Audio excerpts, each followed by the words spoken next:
to share our progress. And then we'd also like to talk to you tonight about an update on the play structure at the Port Orchard Community Center in the outdoor area where kids can play. So those are 2 items. Got a couple consultants here today. We've got Studio SC, Corey and Gemma, who are our donor signage professionals for the evening. And then we've got Holly, who's with our landscape architecture team for the CEC. I would be quiet and let them take it. You just let me know when you need me to advance a slide. We brought some print copies if anyone would like to have a copy in front of them to Andy. Thank you. And it's gonna be really important to speak up so that Mr. Morrissey can hear us, hear you well. By the way, I've seen him leaning towards his computer and that's not a good sign. Thank you, Mr. Mayor.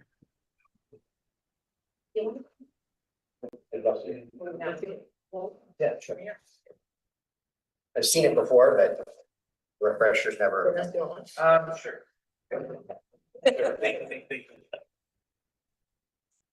Just so Sorry, you don't get a handout, Mr. Morrissey. We'll send you an electronic copy when we get it. Thank you. Great. We'll try to describe it the best we can. If you are using Legislate, Councilmember Morrissey, I just uploaded the slides to that, so you can see it there. I think Nick is sharing his screen. Did you catch that, John? Okay, perfect. All right. Great. So some things we're going to go over today for study for opportunities is first some plans to show where those opportunities may be. Places in value where a lot of people dwelling in a dorm might feel very proud to have their name associated with that space. And we've done a little bit of a valuation strategy, a couple of different ways to give you an idea of how those different opportunities could be valued in a donor campaign.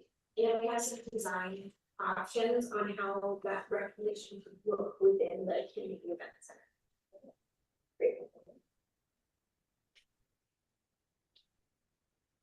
So for sector level 1, I'm just going to go through the plans here and say, color coded the different tiers. We're suggesting a hierarchy of 4 different tiers of giving.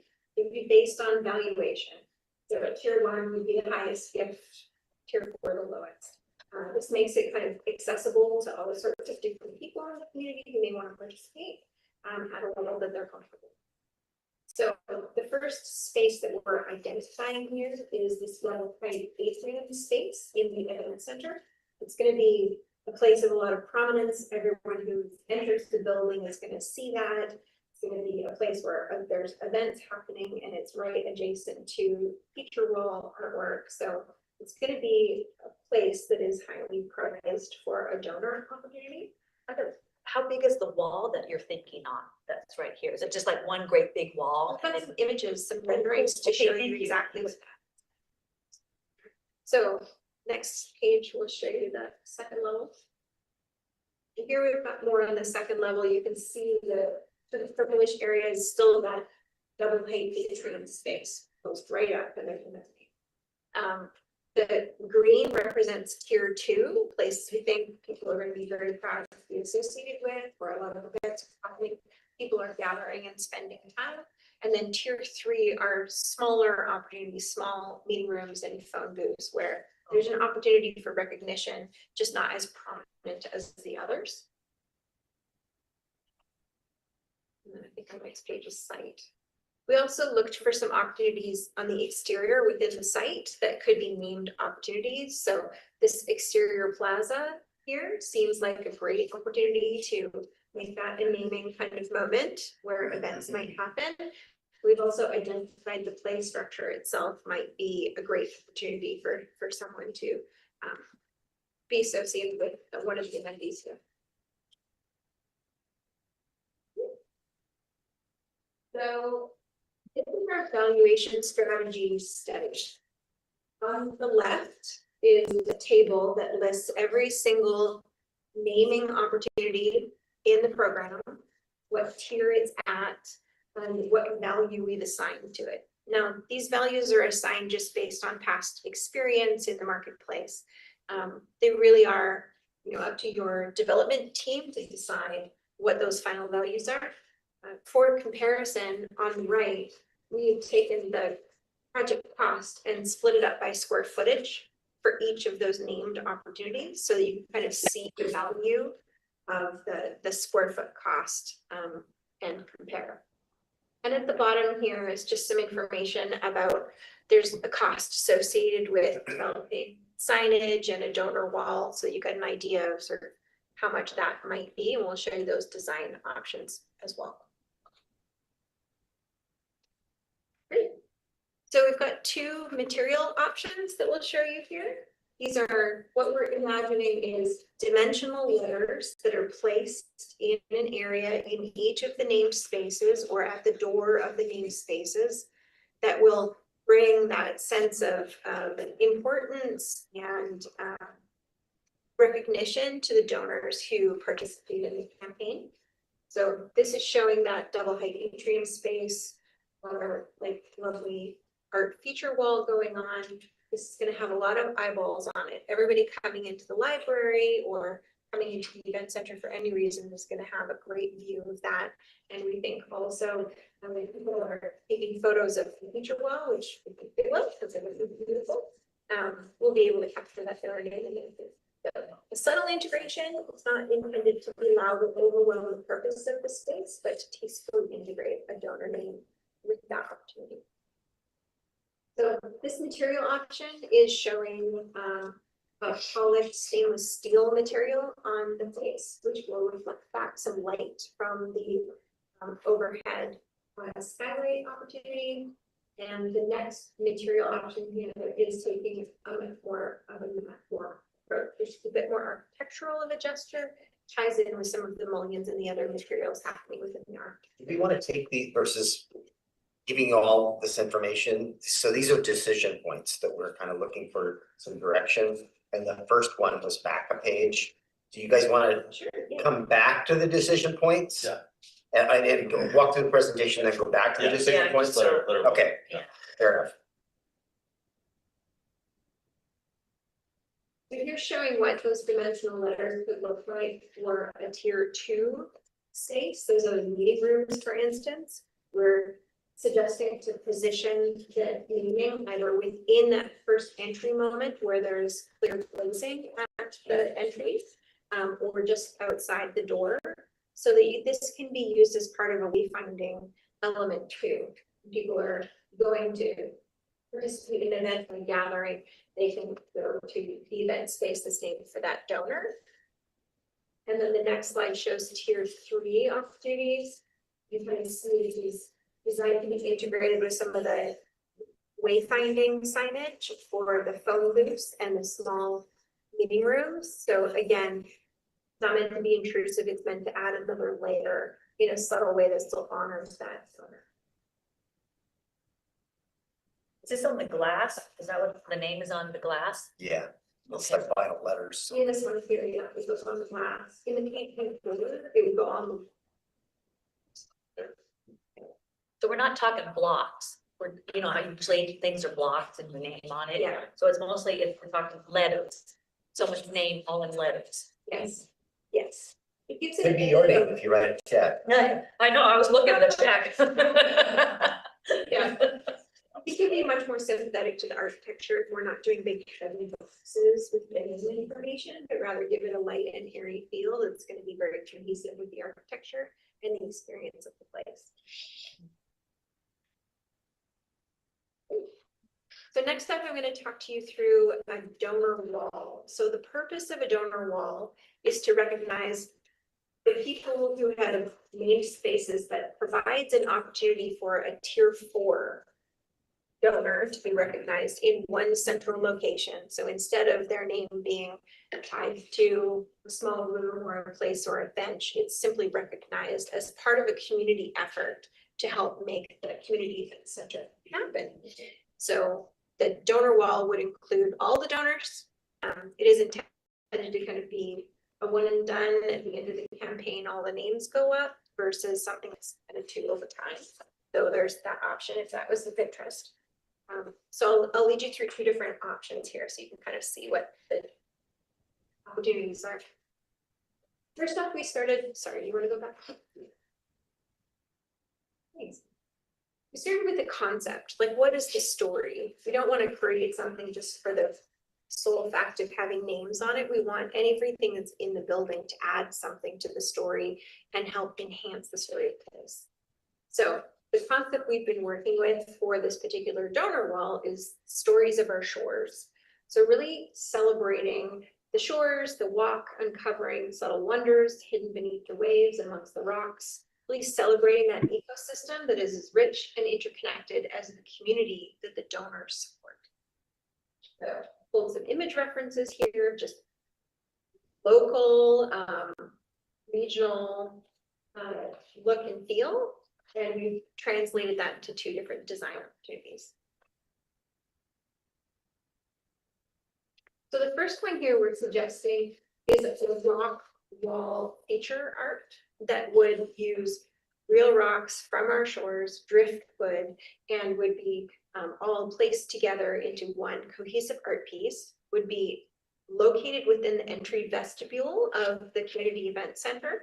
So close to the book drop, something that would be seen from the exterior.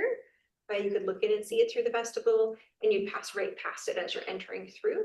So it's a high value opportunity to make sure all of those donors in the community who contributed get recognized. Everyone's able to see them.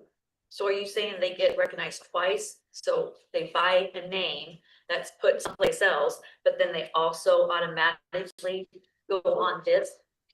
There's bigger ones, and then there's opportunities for smaller contributions. You're seeing the list of all kinds of people that gave us a dollar amount that we haven't defined yet. Oh, And then Yeah, we get- in donor campaigns to have a room or a space We can name afford or duty, and then also this central piece would recognize everyone. And kind of show the hierarchy between those different tiers, so. so yeah, you could just go on this one if you wanted to. Yes, But I hope you write a bigger check. exactly, exactly.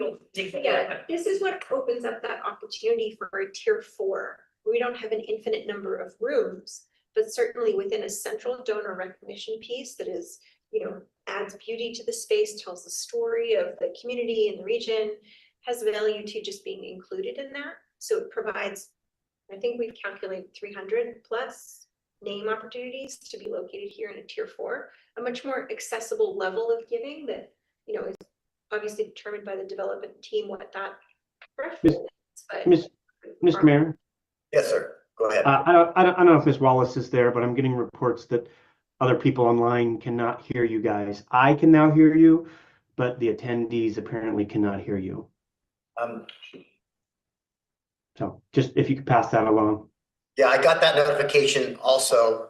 Okay. When you notified me, but I think we've corrected it. So I can hear you, but I'm being told by somebody else that they cannot hear. So I haven't verified yet. But Okay. As far as we know, we had you muted initially. Janine can hear us, it's fine. And I'm So- attending so- remotely as well, and I can hear just fine. I just have to turn up my volume a little bit. It was a problem at the very beginning, but I think we've corrected it. thank you. And so as a reference point, this plaque or whatever we want to call this, if you're coming in the entrance from the Orchard Street Plaza, and there's the double doors there, it's on the wall on the right-hand side when you're walking into the entrance. So it looks like it's probably 15 feet tall. It's big, yeah. this is about 8 by 8. That guy's really short like me, man. Yeah, Just wondering. It's a shadow. I gotta make It's a long shadow. 100%, I like that. I thought we were taller in our shafts. So the names above, they paid more compared to the Yes. tiny one. Can you see those? They look tiny here, but I'm sure Yes. it's bigger. We've done some print tests at actual size to make sure they're This very would- legible when you're within the festival. Yes. So the composition would be this rock and driftwood composition and then glass pane with all the names on it. It would be the kind of thing that if you needed to make an updated feature, you could, because the names are adhered to the glass. And the rock wall, like art component part of it would be static and be designed and built to stand the test of time. I know from our last meeting, I was asking for a cost estimate. Have you got a rough idea what, this is beautiful, I'm just worried about what it's Yes. gonna cost. I do like the concept. of It Yeah, is. it's beautiful. It's on the valuation page, Mary. It's on page 5. Okay, you know what that is, rough, Yeah, at Oh. a range of 26 to 30,000 okay, for this one. so it costs 30,000.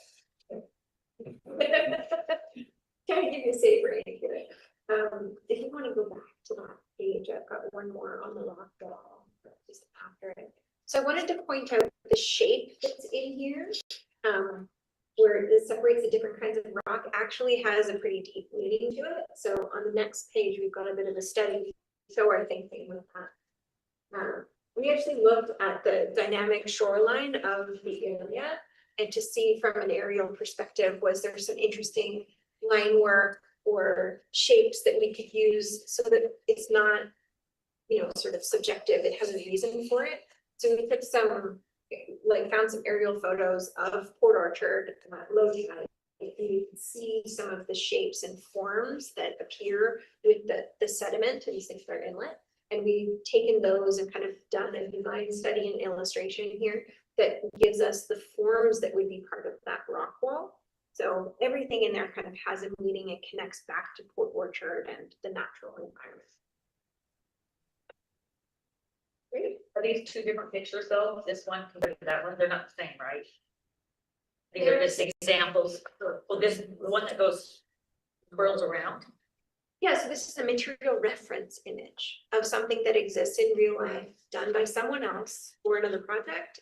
I just wanted to show you the image of what the quality of the rock might look like and feel like in real life. An artist is gonna create this, these are examples These of are just what it could look like. what it could look like, that's correct, correct. Yeah, we've sourced an artist in an area who can do this kind of work. So we would provide the design direction and measurements and things like that, and then they would move forward with creating it. Yeah, so there's a second option for donor wall that we wanted to explore. This one is taking a bit more of a minimal kind of architectural approach to it. Again, we're playing with that same story of our shores, but in a less literal way. Now we're taking it in a more abstract kind of way. We're referencing some of those colors and a soft gradient that is reminiscent of the shores versus literally being of the shores.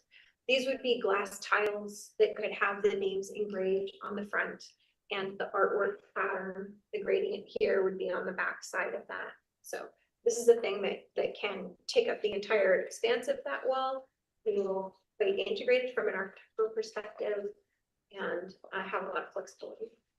Is this on the same wall or a different wall? Same wall, the two different. So walls. it's pick which one you like the best. Yeah. It looks really good outside.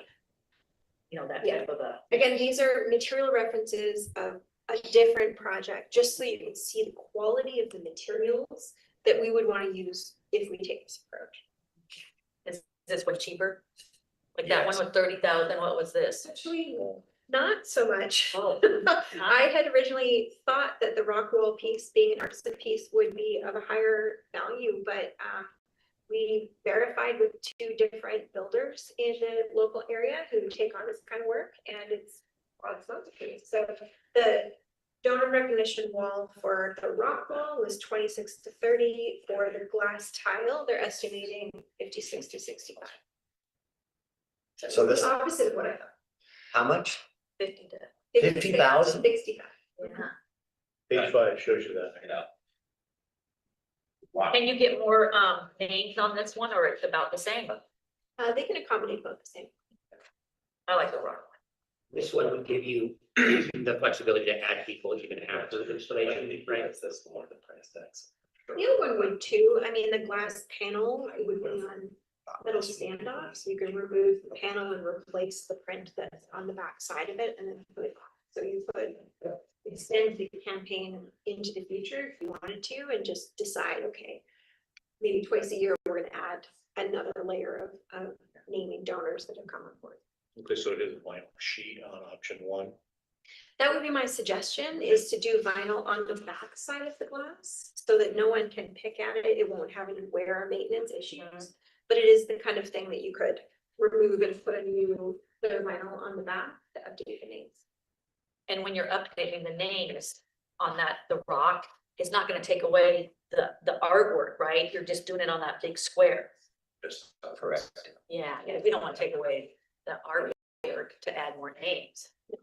Okay, Do you want to flip? Oh, you've got it here. So the glass actually would be on mounts that sit a little bit in front of the rocks. So there'll be a gap in between. So the rocks will stay static. That rock art would stay static. It would never change. The glass is affixed to it, Glass and then would have in front of- vinyl letterings on the back side of it. And if we were lucky enough to sell some more widgets or whatever, rooms or whatever changes, then we can update that at a later date. Hopefully when they engineer this building, they make that wall strong enough. That's heavy. We've already discussed on our radar. Yeah. That's heavy. Yeah, shouldn't be a problem. Oh, no, I'm saying like, as I'm looking at it, it's just. Yeah. Okay, so we've got some decision points here. Let's work backwards. The one we're talking about right now. We've got the glass tiles. Or do we prefer the stonework? well, that's a lot cheaper. I And it's, I think it's more aesthetically pleasing too. think It's, it's cool like that. it's really cool. Okay, so, But which that- design do we pick? We got a round circle one. well, This one doesn't have No, it. no, if that's what the reference here, it'll be like the shoreline. And so it'll be more like this. So that image is just a picture of somebody else's background. We're not doing that. I just wanted you to see the quality and the color of the box. So it's gonna be something. It should be that. What's depicted in the rendering. It's a mood board. We're suggesting. Establishing principles. Good deal. Okay, Wants to say, hey, this person. I think I got pretty much, I heard too, you guys, The Rock? Yeah, I kind of, that's what I thought I heard. Okay, let's go backwards. Yeah, she had me when she did the shoreline. Let's go to this image. Is everybody on this page with me? We'll go to this page here with the rooms with the numbers. All right. Painted that one. Page 9. Almost. Okay, so I think we've got a decision points, this is the style of the letter, correct? See how the one in the top left corner's got a whole bunch of slashes through it, and the other one is more of a solid with a little bit of slashes in it. Is there a preference?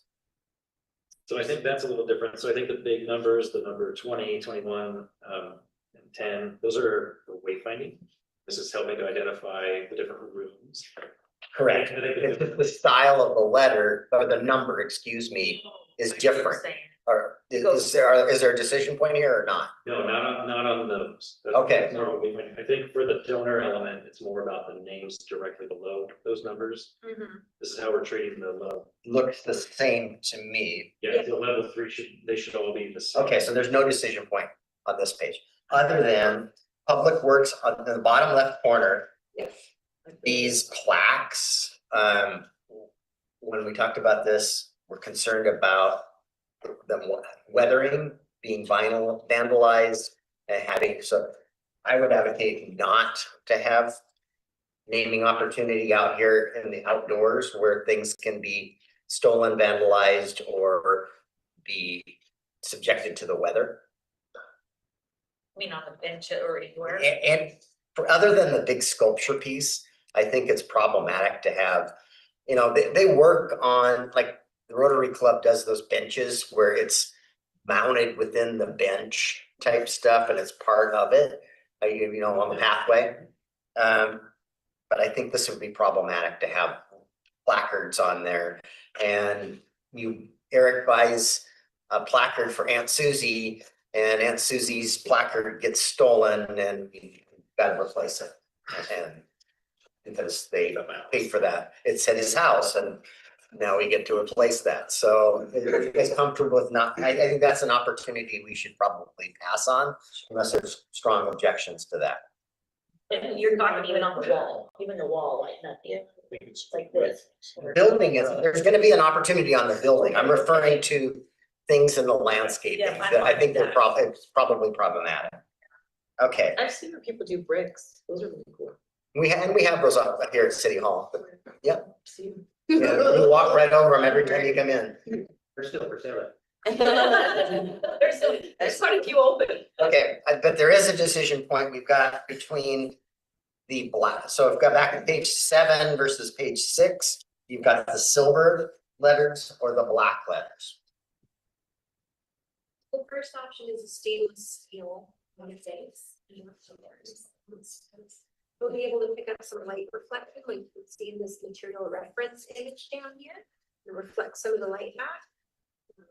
The option on page 7 would be a black painted letter, so it wouldn't have that silver stainless steel face to it. We'd be able to list some moving. And then this would be downstairs and we would carry this upstairs to the bigger rooms too. The same, whatever style of letter you guys choose between the stainless or the black. So I think maybe, are we getting a little in front of our skis? In my past life, I know I don't get this opportunity now at Kitsap RV, but I've worked for some pretty good sized corporations that would want a logo or something on there that might be outside of that, especially when we're looking at some of these dollar amounts. Do we know who we'd be targeting at these dollar amounts as well? That part. Yeah, that's a fair point. I think we should be open to that. I don't know how much we want to commercialize it, though. Yeah, it's not NASCAR, but what I don't like is, I know this is just, you just put those writings on there for the Scott and Carroll and Sears. I just don't want something like that, you know what I'm saying? Well, Let's get like that. if they're ready, if they're writing us a big check. Big check, I mean, what's And that? we'll get to the, it's, Go back there again. we'll get to that, but black or Well, or okay, fine. stainless. I kind of like black. Mark says stainless. I like black too. Black, I think got it's 2 more, for black, stainless, okay. Because it's more. John, you're gonna be the deciding vote here. I got 2 for stainless and I got 2 for black. Oh, yeah, but what about everybody else? They aren't not gotta be present to get a vote. For that. John? Yeah, I mean, I think I have reservations about the whole system. Outside of, I mean, if I had to pick something, I'm probably going to go with the more metallic over the black. But I'd like more information about the whole setup. I would just like to point out that as somebody who likes to clean and notices this thing, chrome does not look good after a while. It looks really awful. Well, you gotta clean it. You have to clean it. So I'm just pointing that out. You Black better, the funds better go into somebody cleaning it because otherwise it looks really bad very quickly. And it's pretty high up there. Mhm. I hear. Black is So- more classic. So that people want to put the funds into making sure that we're getting a proper cleaning in that community center. All right, let's go Can back. we table this? We have to decide tonight. Well, I need to keep these guys going here. So, let's go to page 5. That's the Okay. other decision point here. Okay. Okay, so I think I'd be happy to, okay. We've got to raise enough money to make this effort worthwhile. I think, so the table on the right is based on score. We've assigned all the money that we're trying to raise, which I think is low now because we don't even know what our contribution into this is any longer. But that was the previous value that we believe we needed to contribute to this project, and we divided it by square footage. I think it'll be odd to be asking somebody to give us $60,375 for the children's play structure, where the other table, they just rounded everything off. And we're working with very round values on the assigned value. Sure. And so I would advocate for the assigned value versus odd numbers. And so that puts the naming rights to the building, we went with 2 million. So Okay, shouldn't it be like I know. 2.5 million to round it out so that it's closer to the actual? I think if we got, I think that number even at 2 million might have to be negotiable. I don't know that anybody's gonna write us a $2 million No, check. Yeah. for sure. But shouldn't you set it at 3 so you're negotiating from a higher point? I don't think it's gonna- Here's what I know, that the bank the Kitsap Bank wrote a $1 million check for the naming rights to the football field, for the new turf, and I'm not aware of anything like that around Who's here. fundraising? I guess that's, who's doing Well- fundraising? We kind of are, this is in the city, Like, who at the city? that employee isn't hired yet, Okay, so So we're hiring. there's no, not there necessarily. isn't, wait. Okay, so I'll get to that, but can we get back to this task at That's hand? big, that's a big. It is, part of it is, and there's a What is actually doing fundraising. Yeah, we don't have anybody to do fundraising, and I thought I had a solution that fell through. So I'll get back to that, okay? So I would prefer to go with the rounded values. And I think some of these might be a bit grand and we might have to look at them again, but you're right. If we put $1 million on here, we won't get 2, but I'm not certain we're gonna get 2. So my question is like, you mentioned like the high school, Mhm. lots of tax write-off given to a high school. Is that, I'm not a CPA and we don't have a foundation. And I'm not certain how that was given. So I'll go there because I was trying to not go there. So we met with the library and a couple weeks ago. And they have a foundation, a 501c3. We do not. And so initially I thought because we're sharing in this and there was interest from them to do that aspect of it for us. They just got back to me today and shared, they got a legal opinion that their foundation is solely for the library's benefit. And because of that, they're not comfortable putting their the status of their foundation at jeopardy. Well, this is a great project and they're going to use their foundation to raise money for their needs on this, that it just doesn't work for them based on the legal opinion that they got. So what did, maybe you guys know, what do other community centers do, or what was that one in Bartown called? I know that I've been up to Kingston, virtually everybody's got a donor wall in their building. And now Yeah, Kingston is not a. I guess that is. It is. Yeah. it's Yeah. Kingston Community Center. Yeah. So it's possible. And I don't have all the answers on that, and the employee that I'm so more than really all we're gonna have capacity to do is make everybody aware that this is available. It's probably me, you, and everybody else. Hey, we've got meeting rooms and amenities, naming rights for stuff. And our marketing person or communications person that we're hiring, right now the clerk's office handles the sale of the bricks. I don't have anybody else, so it's probably the clerk's office. We've got a list and we're gonna put this on our webpage and push it out to the community that we have these opportunities. I'm already talking to one business about one of the meeting rooms already that they have some interest in. They know that I've shared with them that, well, this isn't approved yet. This is kind of the number we're looking at. They didn't say hell no. So, at that point, if we raised a couple $1 million from this, we're probably not gonna sell all this stuff on this list, but if we raise a couple $1 million, that's a huge victory. Is it a lifetime maybe? It's up to you guys. Sounds like it. The football field was for 10 years. Right.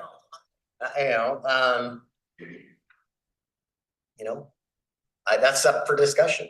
This is just that they did this body of work. We have this opportunity. It's got to raise more money than the $30,000 plaque in the lobby. That's for certain. Or we, otherwise we just got a nice piece of art in the lobby and not, we didn't achieve our goal. How long was this planned to have a donor wall? Well, it would be nice to have the money raised before we go to construction in a year. So it's, Utilize dollars. yeah, so But how long was it planned, in a sense, because the community center's been being designed for quite a while. How long was it in theory planned that there might be a donor wall? It's been part of the scope of this, but this body of work was just completed here in the last few weeks. And now it's coming. The before you. design? It's the. And I think we only signed the contract amendment for this work within the last year. Yeah.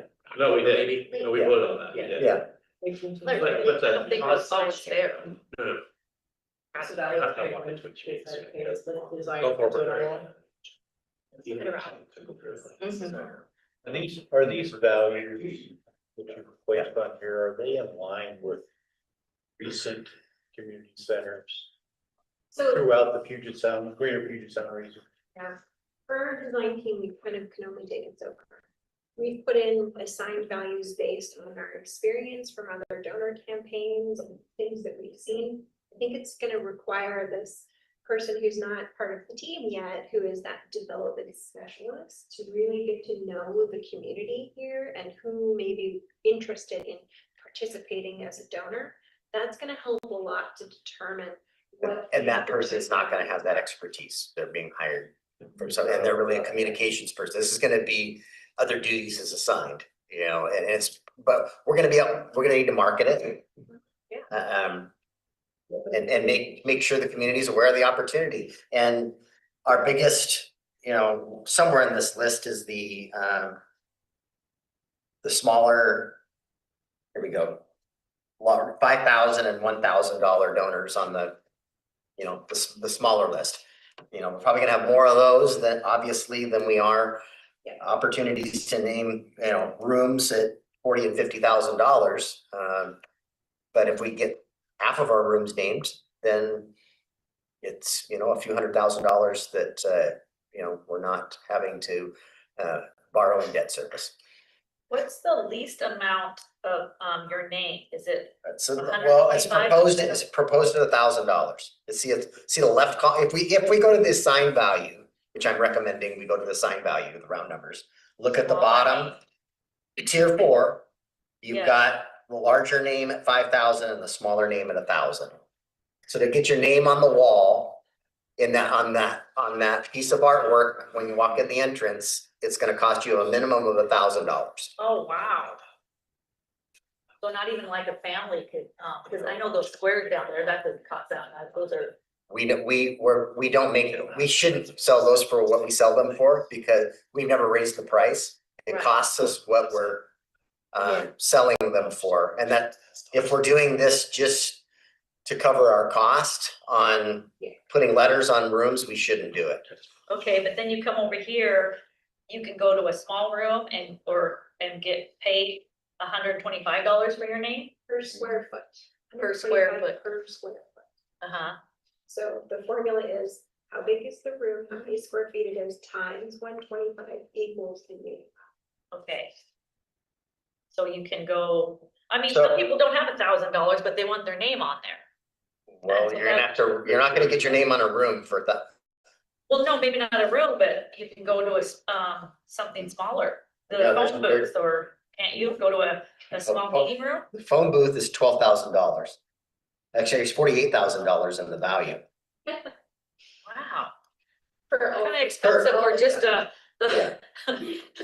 you know, Actually, it's 12,000 for, and there's 4 of them, 48,000.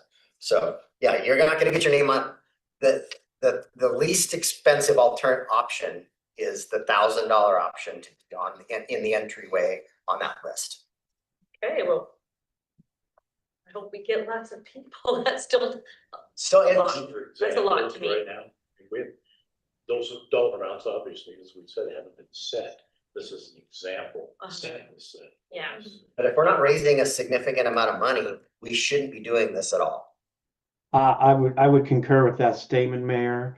I think we're out in front of our skis here.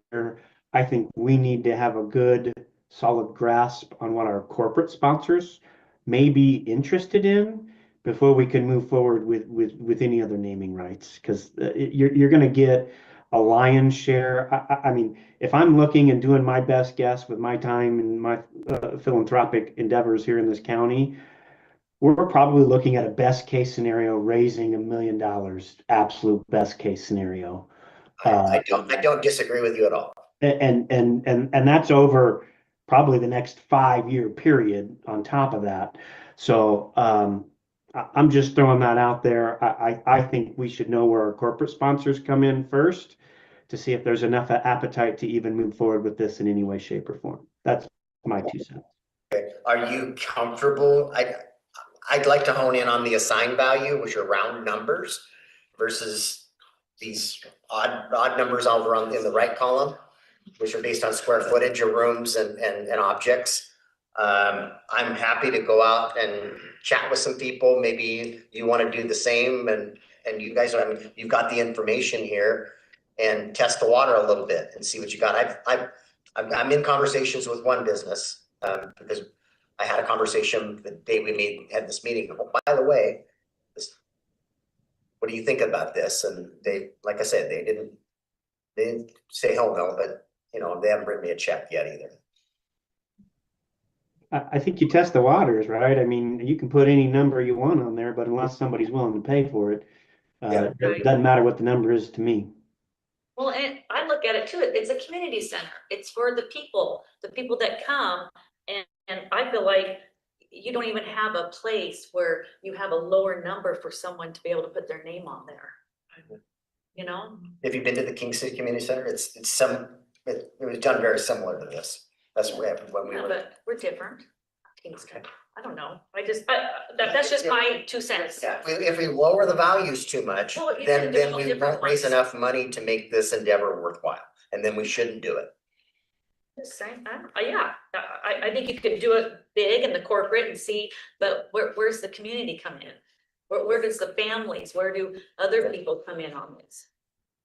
I think we'll get some of the $1,000 ones, and maybe some 5,000. For sure. I think that's doable.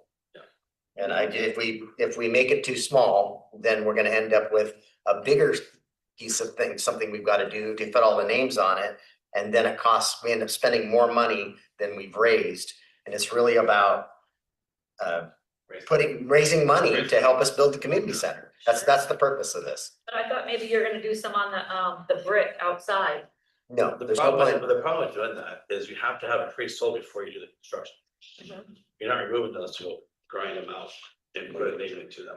They're not bringing a machine on site. No, you could do it and then they put it on the wall, I I'm thought. saying, but if you're gonna build that wall. It sounds like this wasn't really ready to go. It's good to have this design ready. Here's the problem. when the- It has to be ready to go if we're gonna raise any money if we're going to construction a year from now. So this has to happen quickly or it doesn't happen at all.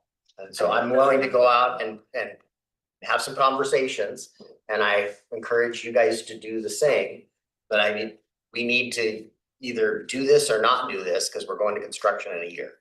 I think having talks with some professionals and like really having a sense of how to do this. I don't think this is what do they call that? Field of dreams. You build it, they will come. I think that whenever you see these things, it's because professionals have put in the time to do the development, to get those relationships in place. I mean, it's a sales job. Nobody goes out and just says, oh, well, here's my product. Somebody's gonna buy it. It's not how, in my opinion, it's not how we should go through it. That's why I'm wondering, I agree that if you're not gonna do it right, you shouldn't do it because I don't believe in, build it and they will come. I believe that you have to get them there. And so having somebody who's going out there, who's teaching or telling people and proselytizing this opportunity is what we need. So that's the problem I'm having with this. Okay, so we have hired professionals to get us this work product to tell us what we can do.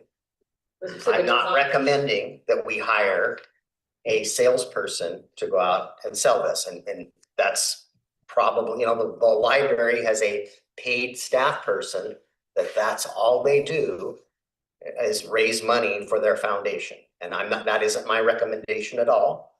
I'm saying that we have somebody that can market this for us, but Councilmember Morrissey's correct. We need to go out and test the water and see if there is a market for this.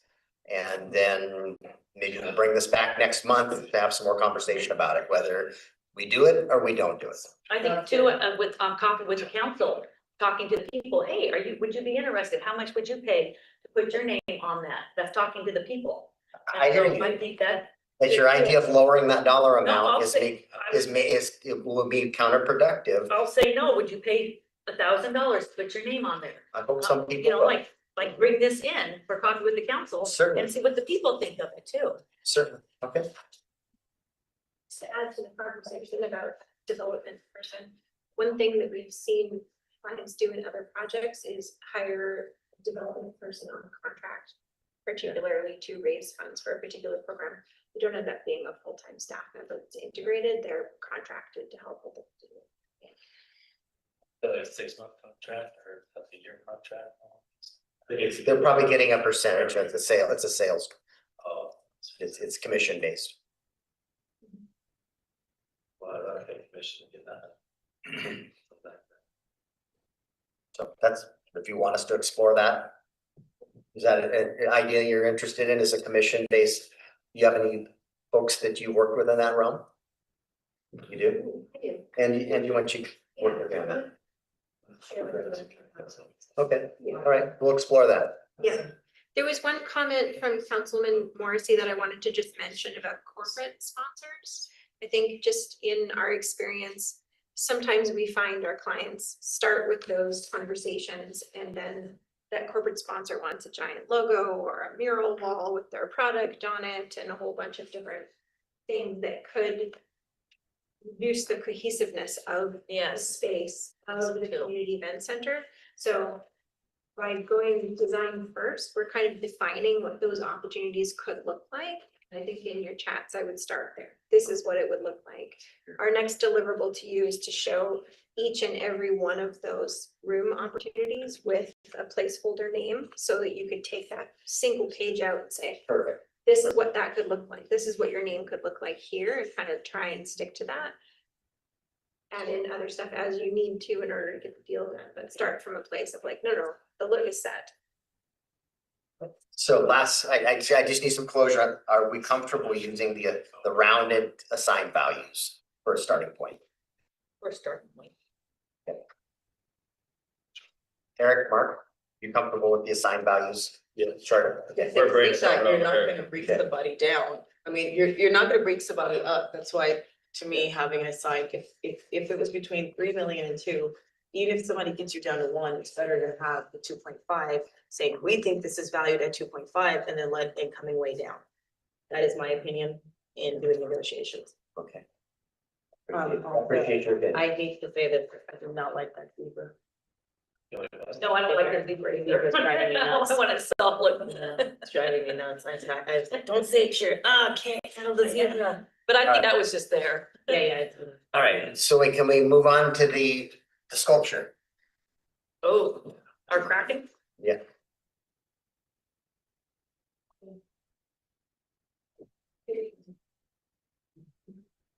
Thank you very much. Thank you. Thank you for coming in tonight. Thanks for presenting. Yeah, it's awesome. Yeah, it was, good enough, so.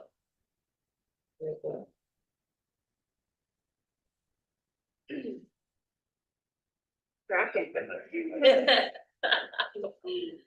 Now, how much is this gonna be? No. Expensive, Yeah. very, Okay, we're ready to, far more. we're ready to go I think so. What's that? Are you Oh, ready to right, jump in? Yeah, jump in, Holly.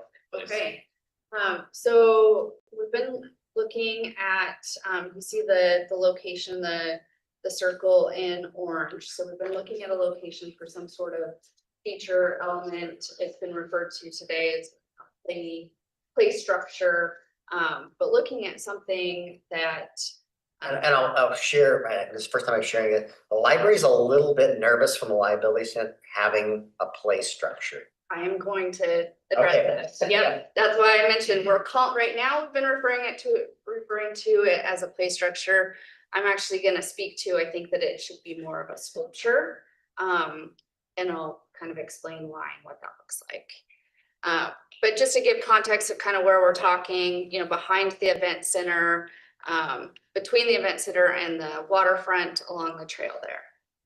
So is everybody kind of clear Yes. location where we're talking. So the image in the left there is kind of our inspiration for this element. The mayor shared it with us. I think it was something that was shared with you, Mayor, and I think we. it's Councilmember Morrissey's fault. I think he did it. I think No, it was Peter. Was it? It was Diener, but I fell in love with it after he shared it with us. Okay, you piled on, I know that. We were pretty excited when we saw it too. You know, we've been playing with the idea of, you know, a range of options there that we've been talking about for the, you know, past few years, but something that is iconic, special to Port Orchard, but something that also is playful. So we felt like this really captured the essence of what we were looking at. So we loved it. We're running with it, and we have our, you know, kind of our version that we want to share with you. So I want to walk through what we liked about this. I mentioned a bit of that, but just the scale is really bold. I mentioned iconic. The idea of an octopus or kraken felt very appropriate for the waterfront setting. Also lends to that playfulness of what we were thinking back there too. Even though this is a static sculpture, it has a nice sense of movement that we liked. And something that you can go up and, you know, touch and interact with.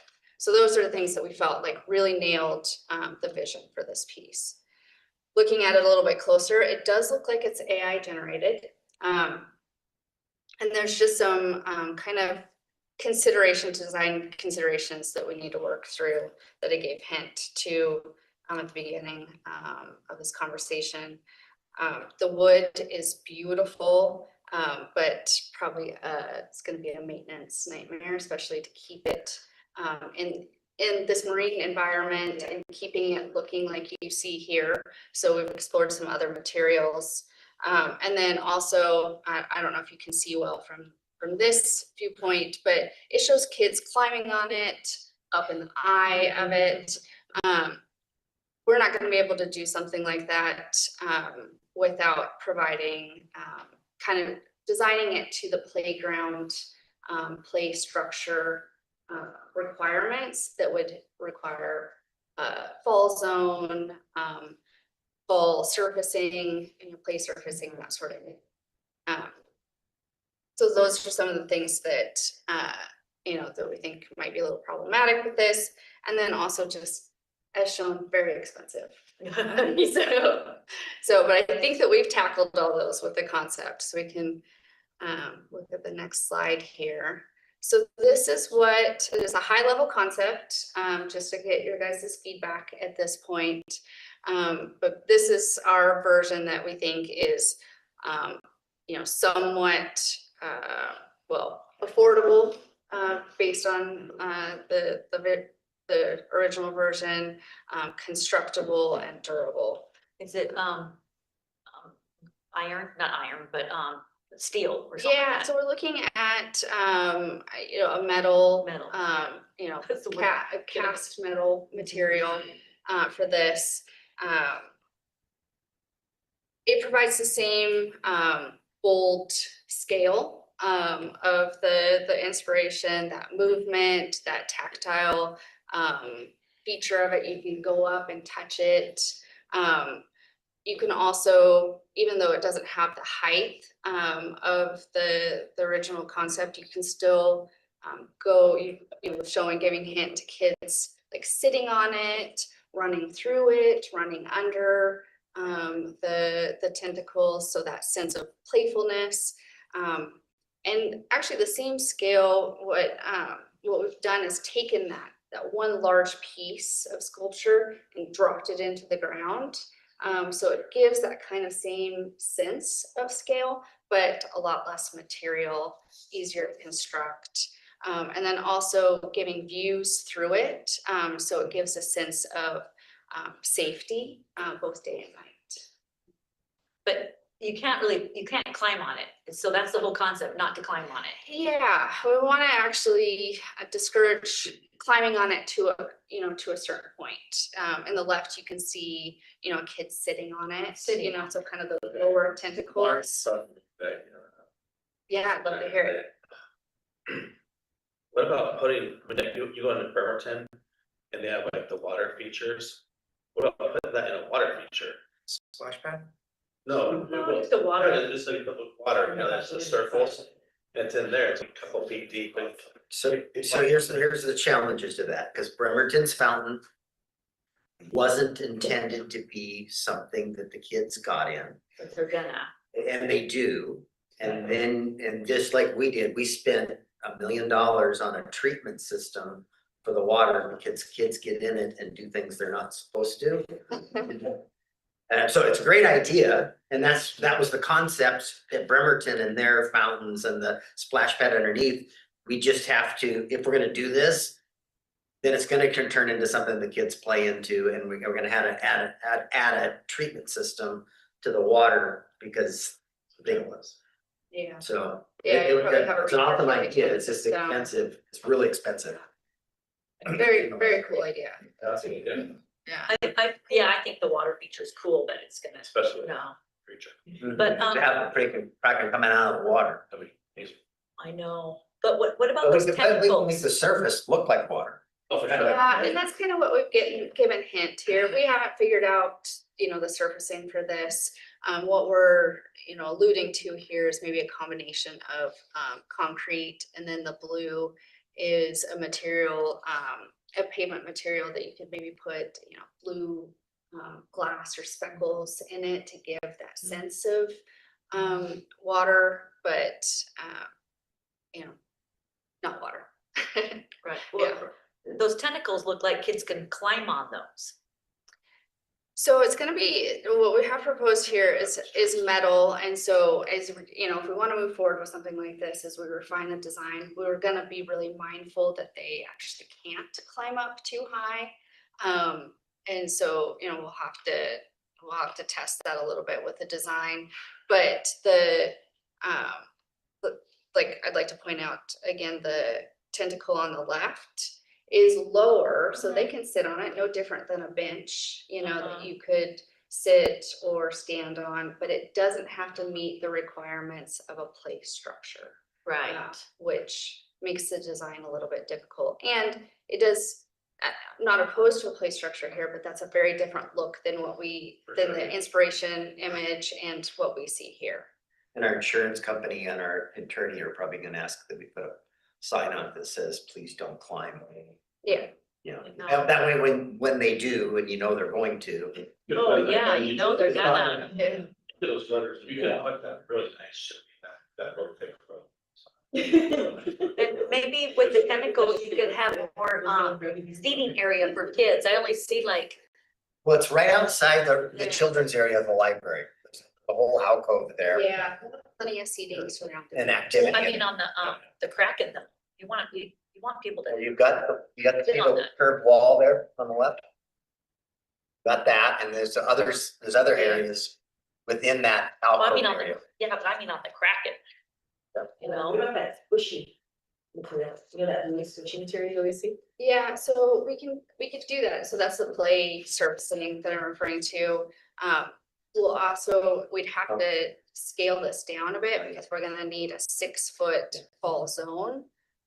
So we have limited space, so then that scales the feature down to accommodate for that fall zone. And Dennis was just sharing with me that material is extremely expensive, about $250,000. Cause you gotta do the drainage, you gotta you gotta build it Oh, up, it's so depressing. and you gotta replace it every 10 years. Oh. Yeah. So with the big old crack in Sorry. it, could you make it where it's like a tunnel where kids can go through it? Like where you have the crack in head, but you can, kind of go through it. Let's let Holly get on, because we've got a lot on our agenda here Well, today. and I just have a quick question on what is the scale of this?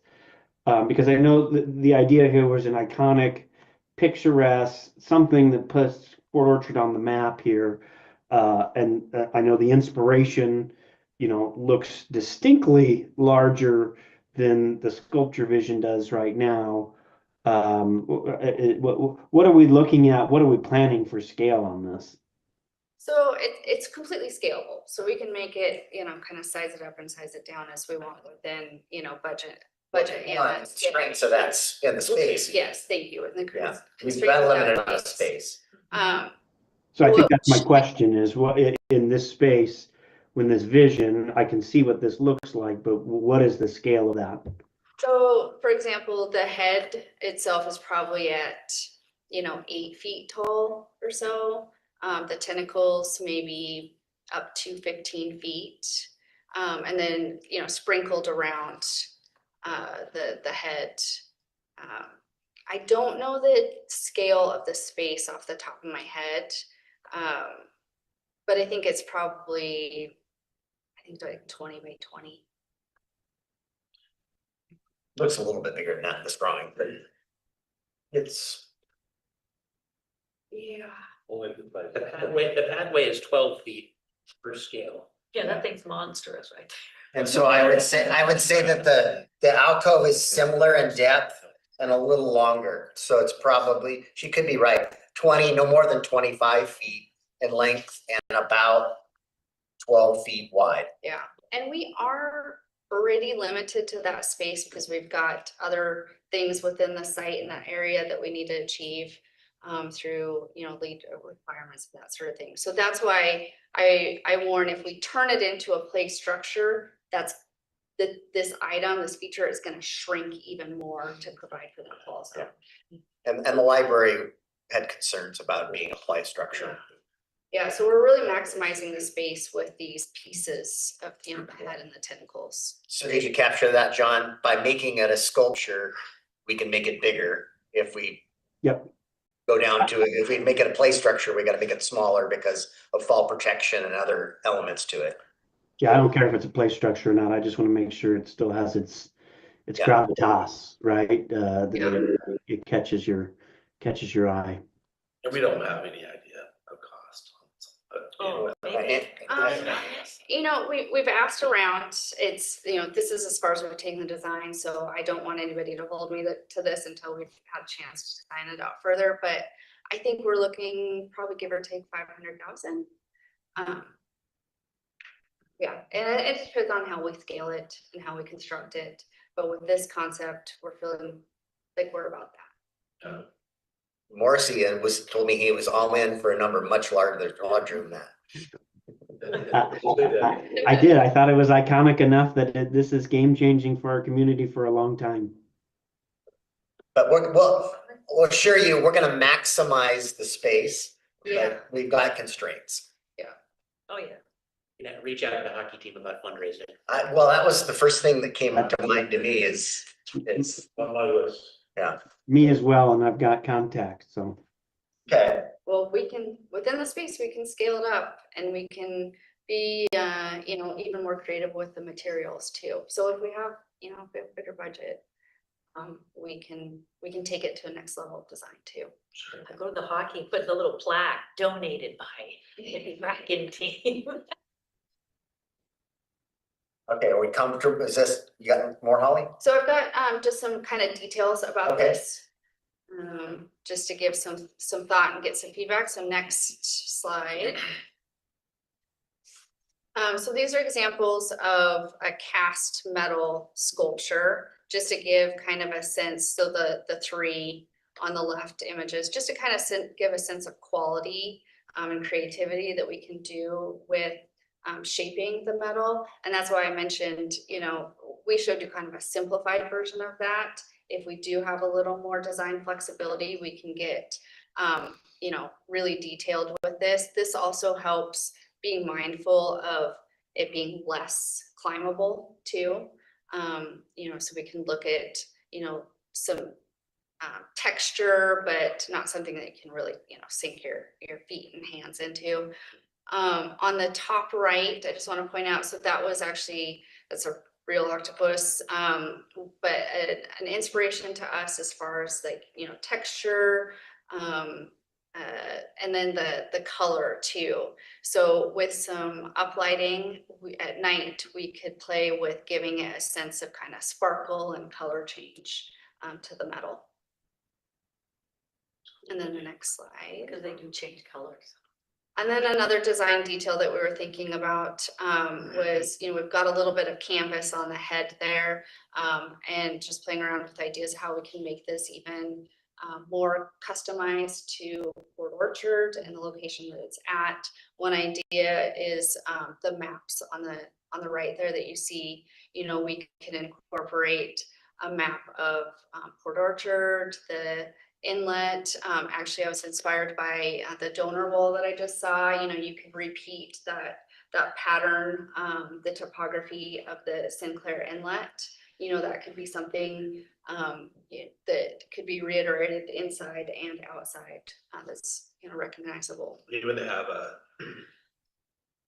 like sewer lids that are all engraved too. They have all that for different counties have that. Yeah. With Yeah. their logos and with fish and like stormwater ones have Exactly. fish on them and. Yeah. All kinds of things like that. You don't have to make your own. You don't have to like do your own and get all, put Port Orchard on it. You can still purchase them that have on there. And so that's with the octopus, right? The stuff that you're saying Yeah. along Possibly. in that yeah, area? To Yeah. incorporate that into the head, but it's a Oh, kind of a blank okay. canvas. The Yeah.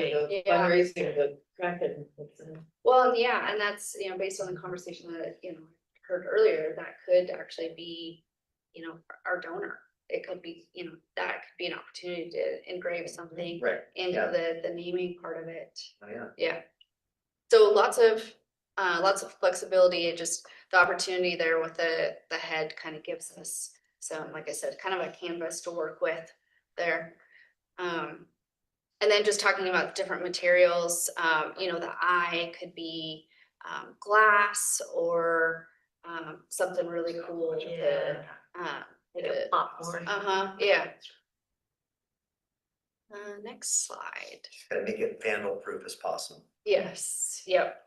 And that's the other reason that we were thinking like a cast metal that helps with that vandal So consistency. you're talking about the eye, it's a big glass or something that could be. Yeah, you don't want something that you can pull out, Or- of course. No. Carve your name into. Yeah, No. yeah, exactly.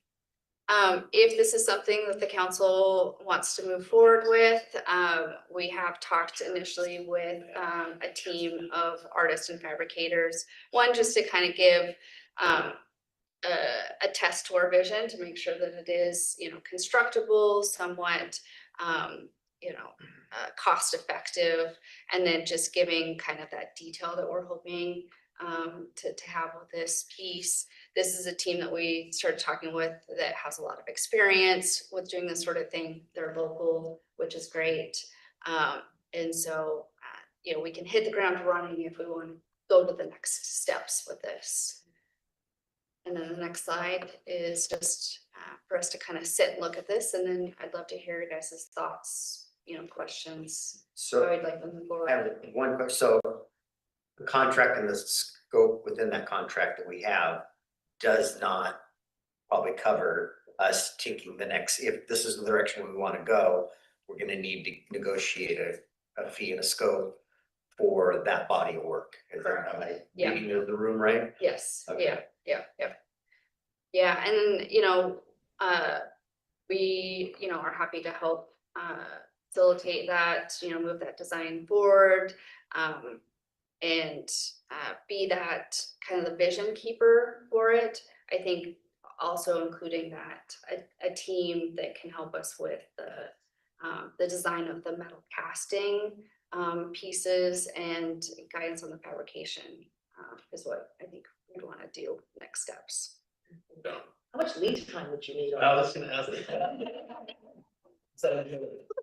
Yeah, I mean, We talk about. Yeah, if we're gonna have this ready to, be constructed, go to bid in a year, I think we need to get going on it now. For sure, but what's the lead time, like estimate? To fabricate it,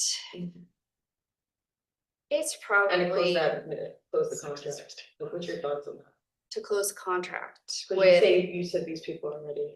Like, Well, we're gonna negotiate a fee and a scope with them. yeah. They're gonna work And we with would their bring on the team, consultants but yeah, to design this, and then it would, part of our bid specs.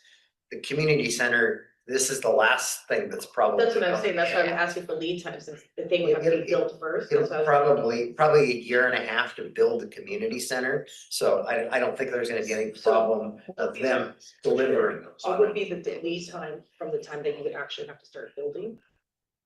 Like, what would that- So once it's designed and like the fabrication part of. You know, I can't say for sure certain without, you know, talking to the fabricators, but. You know, with the design, they could probably maybe do it within a couple months, is kind of my best guess. Okay, Well, okay. in the construction window. Yeah, And yeah. then within and with the design, I'm just saying, cause if they were like fundraising, that's why I'm kind of curious, like, if that's something that we could fundraise, what would that lead time look like? So that's why I'm asking that question, does that make more Well, I sense? think for the fundraising, you know, if everybody likes this, we can refine the design, come up with a refined graphic. You can start marketing, selling this now.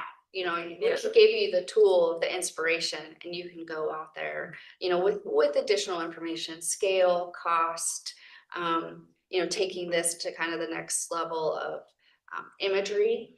And then you guys can go out, you know, soon, within the next, you know, couple months. You want to be able to to- show Yeah. someone what they're buying, Yes, right? Yeah.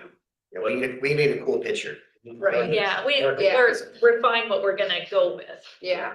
That right there. And then like the color too, cause you said maybe change it for at night or something. I want that. Well, targeting tools need to have those people that small because it makes that. A little kid. But that's because it sounds like they're going to have to finalize the design based on what the person wants anyway. So you really just have to go out with something cool, they say yes, and then finalize the design, you wouldn't finalize the design. The design's gonna be finalized, you know, Yeah, before we I go to think bid. the customization part of it, as far as a potential Uh-huh. donor, is what we were talking about with the, you know, that customization on the head, and we can give examples. I mean, even if you had a donor that you know, that we could take an image like this and show an example of what, you know, maybe their logo or whatever their interest is, we can come up with an illustration to show them. Yeah, so they know exactly what they're All right. contributing to. We're about, Yeah. a little bit beyond time on, this is great information. So you guys comfortable with, we like what we're seeing, and you want me to go work with staff to negotiate a scope and a fee for designing what we're seeing on the picture here. Absolutely. Yeah. So did we pay for this presentation, right? You did. Yes. Yeah. Okay, so what else will we be paying for at this point? With further refinement of that, Yeah. This is, this is rough. yeah, So that's what I'm saying, so we're gonna further refine it, but before we talk to somebody about how big they want it or not want it. No, that's a separate conversation. yeah. So I was just saying that as far as if you had a potential donor, you know, you can work through kind of what that customization is on it. But not how But- big or small it is? Correct. Okay. Yeah, that's it. Okay, Yeah. so that's That- already fixed. Well, we're- But we were discussing it, but it was already fixed. Well, it could get smaller, it can't get any bigger. than No, it this. can't get bigger, but. Right, yeah. Okay. But I don't think, I didn't hear any direction to make it smaller. No. No. We're trying to as Councilmember Morrissey, we want to I maximize think that. that space. And that's what we needed That's the to minimum. Yeah. know to get further direction today. Yeah, You know, do we need to scale it down, or are we going big and bold? And this is generally what the kind of big and Got bold you. vision would be. Thank you. Gotta make that, Sorry, I didn't understand what you're asking. gotta make that head look, you know, kind of mean. Okay. I think we got the direction that we need. I want to thank you guys for coming in tonight. Yeah, thank you. Nick, why don't you run with the next one? I'm gonna chat with these guys in the hall here. Can I just give him one last piece to the mayor? Okay, John, go ahead. Oh, I just wanted to give him one last piece. Maybe we could reach out. I know where I'm come from, in Omaha, Nebraska, we have one of the world's, if not the nation's leading zoos in the Omaha, Henry Dorley Zoo. They put a ton of things out like that. I might just challenge us to see if there's other mediums that we might use outside of just metal that might be beneficial for construction. So just maybe if we could consult someone that has experience in putting something out like that, that would be beneficial. And I say Tacoma Zoo has that, was it bear right in front that all the kids climb on? Yeah, That's not all right. And that's a good example of what we're talking about. and that's that, Yeah. Yeah, it's that one. yeah, that one's cool. Yeah. He said that. Remember, we don't want to, we don't want to make it. Well, they're gonna do it. I realize. Oh. It's kind of discouraged. I know, I was thinking. It's already defined out. All right, Nick's gonna lead you in a discussion about. Actually, Dennis. Dennis. Yeah. Well, it's a little, it's a, Dennis. it's a partnership. Thanks, guys. Bye. Thank you. Thank you. Thank you. Good evening, everybody. So Nick's gonna help out here, but we wanted to make council aware of some updates to our NPDS stormwater permit. One of the upcoming requirements is that we will have to maintain a certain standard for tree canopy, particularly in underserved areas. And Janine, do you have that presentation up? Don't we have it on here? Yeah, that's, Oh, are you gonna put it up there? yeah, we'll- We can't be right here. Okay. So I'll talk slow while we get there, but so we wanted to have a conversation with council, so we'll go over what these requirements are gonna be, but when we adopt standards, we like to see it to be community-wide, not just for certain areas. We wanna do the right thing for the entire city, so Nick's gonna start on the first page. Actually, somebody else is doing this. Oh, they're steering, okay. A little bit higher, here we go, this is the opening, so.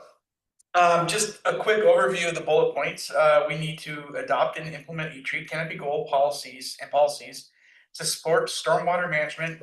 And we need to have that in place by December of 2028. We've already got a great start, we've started mapping our areas and seeing what our total tree canopy is. We're in the early stages of that. The next one is consider how existing or future tree canopy can support our stormwater management and water quality improvements in receiving waters. Next is establish a long-term 5 to 10 year goal of our canopy, existing or future projection to be used for stormwater management on city-owned properties. And then finally, specific considerations shall include maintaining or increasing canopy in overburdened communities and maintaining existing mature canopies. And I'll get into what the overburden definition is. Go ahead. Oh, sorry, I just had a quick question on this tree canopy requirements. Is there like a short version you can give me about the relevance of canopy to stormwater? Yes, I can provide it. There's a whole science behind it, but it is nature's best filtration system. Is the easiest way to say it, but I can provide you some additional. Yeah. Don't we have a tree canopy requirement already in our comprehensive plan? I swear We set Talk about goals this to later. go down the road of creating tree canopy standards. We only have them right now in McCormick So this is Village. pretty It's kind of the first toe in the water of requiring tree canopy. We have a separate significant tree preservation ordinance, which is different than setting tree canopy goals, which is like you want 30% tree canopy once vegetation is established after replanting a development site. Okay, so this doesn't have anything to do with the body of work that the planning commission is doing on this. It does, because this work is going to dovetail into the adoption of our landscaping code, which we're currently working on. And Okay, so we're trying to, but it's Dennis's fault, not yours. It's my fault. a little bit, but we want to make sure that we deal with tree canopy at the same time we're dealing with landscape code. And so even though this isn't due until 2028, it is a good time to be working on this now because we're also touching the landscape code. Okay, can we expect to see changes in Washington state requirements between now, or stormwater requirements between now and 2028? No, because this is part of the NPDES permit for Port Orchard. It's a 5-year permit, and by 2028, in accordance with our most recent permit conditions, we have to have this in place. So the next permit may have additional requirements, but as far as this permit, this is the. I can assure you it will. And we're as a community, Nick, you might disagree, but no, I'm sure you would agree. We're in a good shape as a community because of the Blackjack Creek corridor. We just have to preserve that. So when we get new development and new extensions of the city, we want to have the standard that we can push for the future. Don't we already have that in place? I mean, it seems like we already do that. We do, and then when we plan and we receive these projects, we're mindful of it, but I'm gonna get into this, particularly pay attention to what the definition is, overburdened community, and that's what the permit is specifically targeting. So what is an overburdened community? It's a geographic area where vulnerable populations face combined multiple environmental harms and health impacts, and include but is not limited to highly impacted communities. So Kitsap County has gone through this exercise. I'm sorry, I'm on the next slide. So Kitsap County has gone through this exercise where they,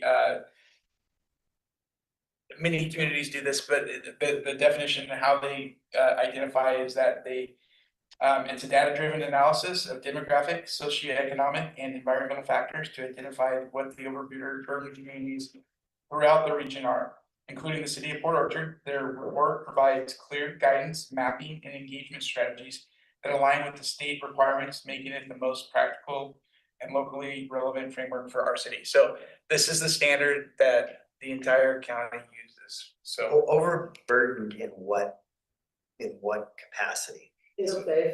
so I'll get into the next Okay, I'm slide jumping ahead. a little bit. Okay. all right. And then I'll go back I'll hold my you question. if you don't. So here we go. So this is our identified overburden community area is the Bethel corridor. Predominantly there. It used to be downtown, but that's changed with this last. This is downtown. Yeah, this is downtown. Yeah, this is the downtown census tract. So using the county's overburden community assessment, it is the census tract that includes downtown and is bordered by Highway 16 and Blackjack Creek that is our overburden community. think you talk about opportunities. Yeah, Sorry. You got- Now it sounds to be, but now it's not. Sorry, yes. Cause I was with you and I was like, wait, yeah. Yes, thank you. So the key factors that determine what the overburdened population is, it's socioeconomic, high poverty, education factors, limited internet access, unemployment up to 18%, health and environment, flood hazard if you're in a flood hazard zone, and pathogen impaired waterways. Okay, I got a question. So you said it's over, where burden, but what resident, so who doesn't get, where is the transportation where they don't, our community doesn't, go there for kids that, you know. That's just one of the variables that helps determine if it's. Okay, well, what about, internet? Just a Is there a place? just a So these are all but where? So we don't Port have this Orchard, in Port Orchard, so do Port we? Orchard, it could be the social economic, it could be the household income that's driving it. We are on Sinclair Inlet, so I don't think we're hitting the pathogen containing waterways.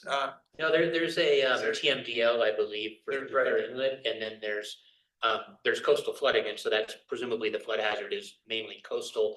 I don't think Blackjack Creek has a lot of flooding. So we don't have to, education factors. yeah, we don't have to ding all these things. These are just some of the things that can contribute to the area being identified as overburdened. And so the same exercise, every county throughout the state, similar guidance, and they target, if you go on the, was it Commerce's website? You can just kind of explore all throughout the city, and you'd be surprised at where you see these pop up. So do you think that the Commerce has the raw data? Cause I was trying to look, I went to that website that was highlighted on the first slide. Or the previous slide, and it gave like this overall report, but no like raw data to look at, and then when I looked at the map. Like on, let's say, low income, it actually also included East Port Orchard, so I was trying to figure out like why track 922 would be like looked at more than even like EPO. To like see what that difference was, but I couldn't see the data that would like help like elucidate this. Yeah. And so I was wondering, maybe right now you said overburden audiences, multi-unit dwelling residents. I know that they have like a lot of duplexes, but maybe does this part have more? Like I couldn't see because they were all low income. I don't know if it gets into that level that you can crunch that. I mean, it's this body of work, it can be used for grant applications. It's a identifier. Do we use this for RCO or for, We haven't used this report previously, but this is the report that all of the jurisdictions in Kitsap County are choosing to use, including the county, for this NPDES permit requirement. I think that, I don't think you're bound to use this, but we would have to come up with something else in its place, which I think this is really the best thing that we have without commissioning our own stuff. Right, being a consultant to. Right. come. So, So yeah, the data is really held at the city, at the county level. Yeah, They did that's what the I'm thinking. report. Right. Okay. And so when I, sorry.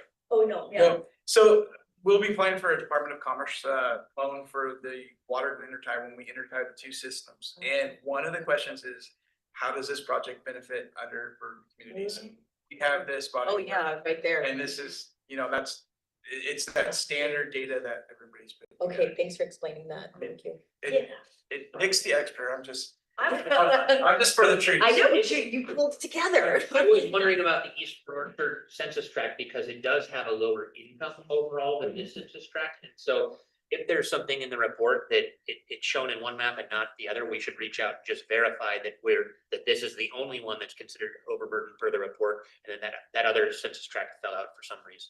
Yeah. that's East good. Port Orchard, this is in the city.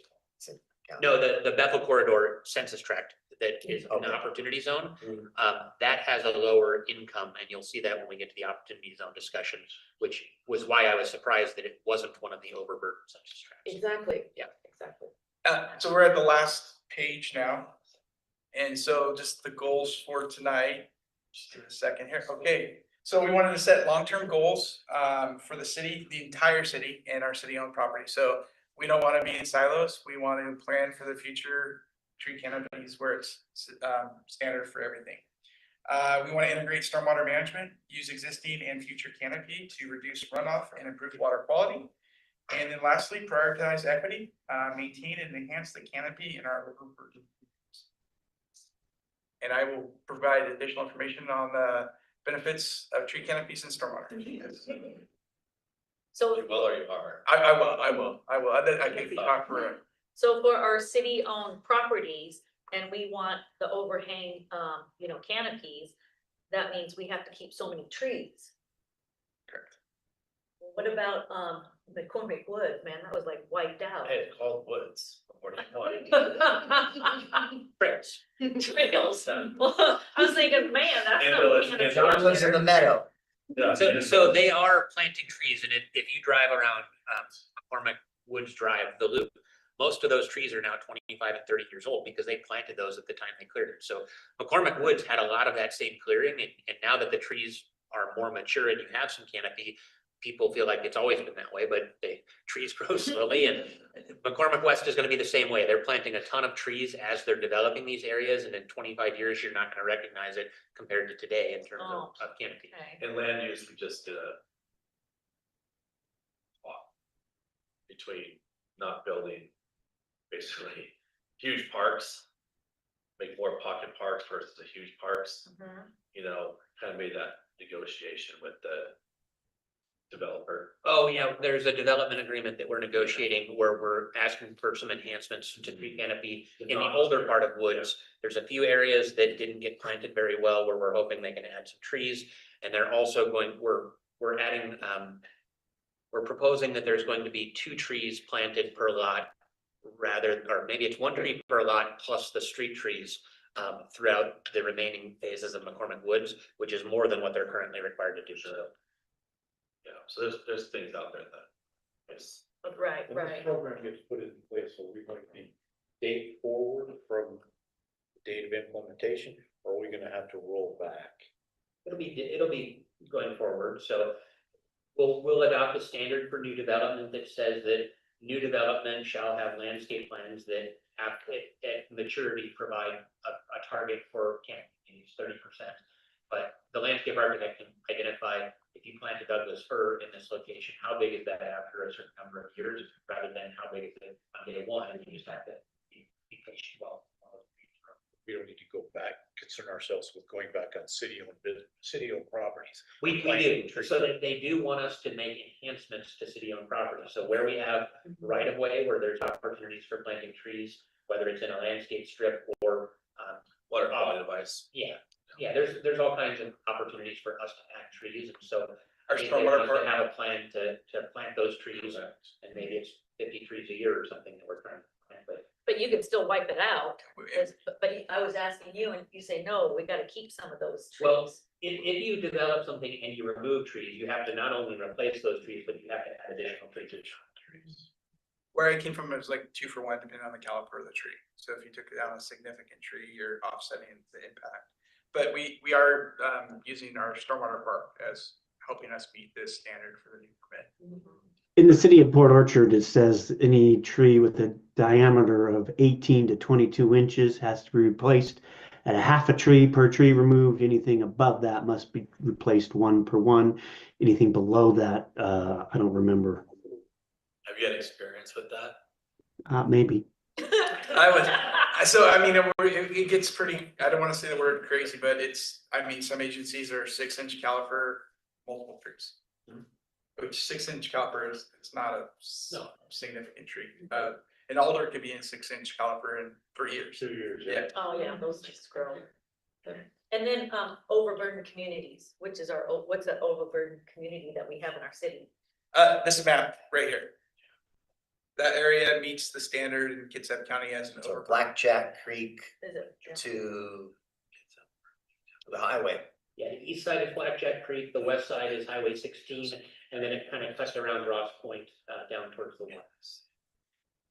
So when we say overburdened community, it's not everybody in the community. It's a geographic area where On average. on average, where a population meets some of those bullet points that we went through. Could be, Maybe a smaller one, a smaller little. Yeah, exactly. neighborhood. it could be clusters, correct?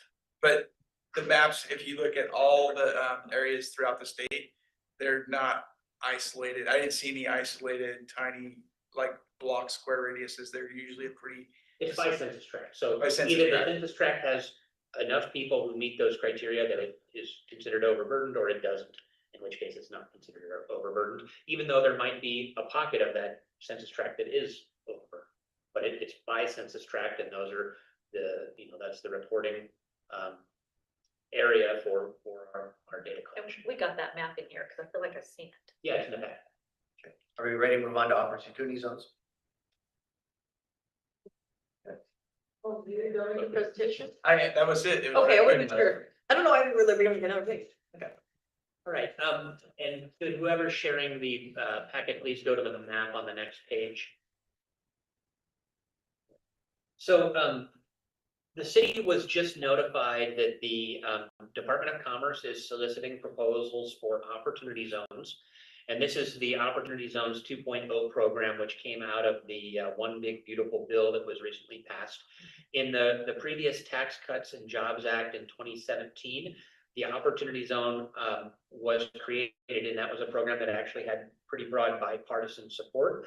And it's a way to leverage investment in, again, kind of areas that have that are underserved, but in this case, it's more focused on purely incomes, not other considerations. And so back in 2017 or 2018, when the governor asked cities to nominate census tracts to be opportunity zones, Port Orchard was very successful. We actually had 2 census tracts out of 3 total in Kitsap County that were designated. And as a result of that, you saw a lot of investment in Port Orchard, but I think if you go back and look at our REIT reports, you'll see that a ton of apartment complexes in Port Orchard sold. And I think a lot of that had to do with opportunity zones where people had capital gains, they wanted to invest in a property, and it was triggering REIT revenues for the city. I can't say for sure that happened in every case, but we had a lot of apartment sales during that period. So the Opportunity Zones 1.0 is currently winding down. I believe either 2025 was the last year, or maybe it still rolls into 2026. But then this is being rebooted now this year, and at the end of the year, the governor is going to identify which zones have been nominated. And so there are more eligible census tracts in the state of Washington than there are slots, and so the governor is going to have to pick them through a nomination process. So Port Orchard on this map, we have 2 eligible census tracts, and these are purely based on income. The threshold is that the median family income be 70% or below average. And so in the Bethel corridor to the north, and then to the south, which is near Sedgwick and Bethel, the Fred Meyer, and then further south into Kitsap County and out towards Long Lake, both of those census tracts are eligible for nomination.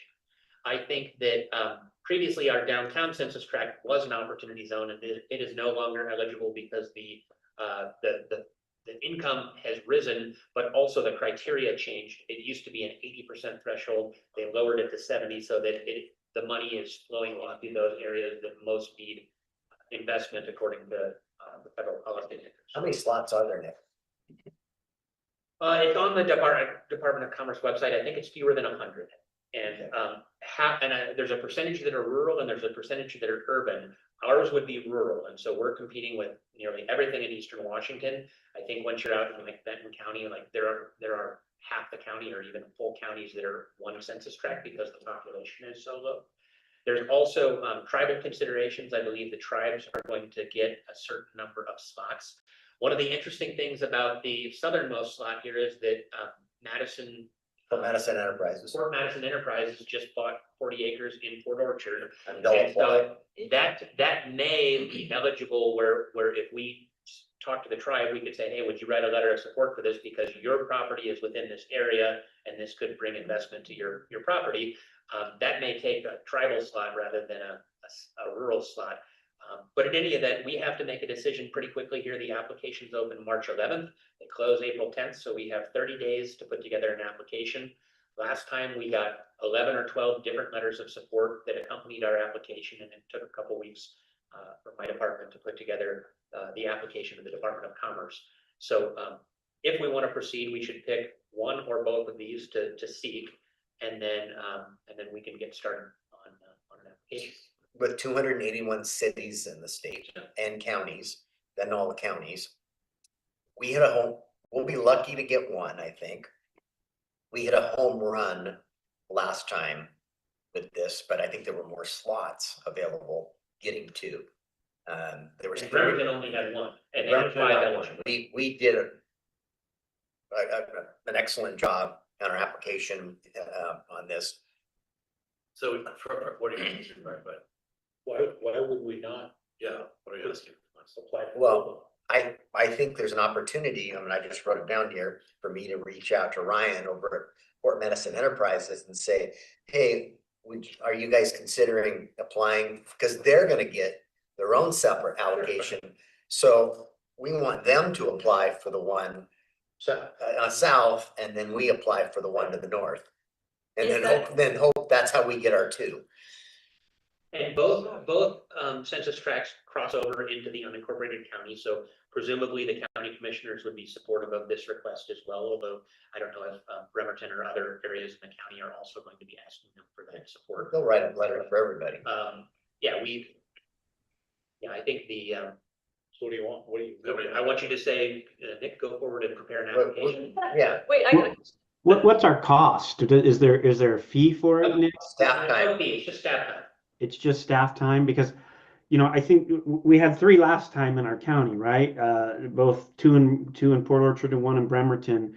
And as far as I know, the only actual development that actually benefited from that was Marina Square. Is that correct? No, I think that in Port Orchard, in the Bethel corridor, you had the Blueberry Apartments, you had the And they use the Geiger subdivision. Even single family residential subdivisions are eligible if somebody uses a capital gain to purchase or invest in property or a business. They can defer and discharge those capital gains taxes. Oh, yeah, no, I know how that worked, but so we know that they used it? I don't know, I don't have information to individual tax returns to know who has used it. But I do know that there are parcels that are owned by Opportunity Zone funds. It'll say like OZ Fund and then have a name associated with it on the assessor information. So presumably that's owned by an Opportunity Zone fund.